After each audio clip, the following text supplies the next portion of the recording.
we'll start over here. Would any of you like to say something? Feel free. You can say it in front of a fine group of people, also journalists and reporters. You want to start?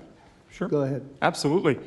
President Trump, members of the cabinet, really appreciate you guys bringing this together. And the fact that we are here today on such short notice shows how serious you guys are taking this issue of trans terrorists and frankly, the cities and police departments that are cooperating with Antifa, such as Portland.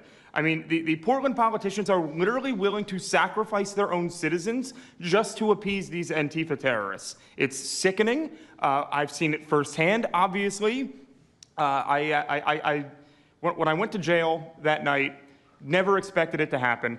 I thought that they were maybe removing me for my own safety. It never crossed my mind that I was the one that was being arrested for a crime after I was just thrown into a hole.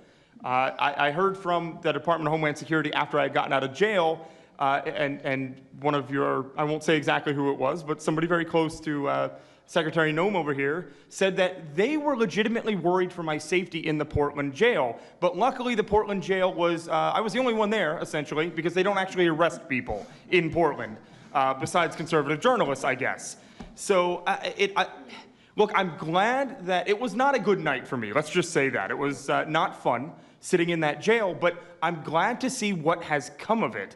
And I've been able to talk to a bunch of FBI agents, ATF agents, DHS agents that I didn't even know existed until I went there and went to that ICE facility. And the morale is at an all-time high. It is so exciting to see these guys know now that they have the backing of the Secretary, the DOJ, as well as the President of the United States, and they are there to do their job. They are going to fulfill this mission and deport these violent criminals. I believe one of the ones that I did a ride-along with Secretary Noem yesterday, President Trump, and there was a pedophile that had come into the country 5 times over the past 7 years. 7 years, and apparently under the Biden regime that was just allowed to happen. That was fine, no problem. It's concerning to me that you're seeing the Portland Police Department, as well as the governor of Oregon, and the mayor, of course, coming out and running defense for pedophiles that have entered the country illegally 5 times. It's crazy. I'm glad it's taking a front row seat in the media. And, they're being forced to talk about it in reality because, we're the ones that were on the ground. We're the ones that are actually reporting what's going on. Much of the legacy media has been either ignoring it or covering for Antifa for years now. So thank you guys so much for taking this seriously.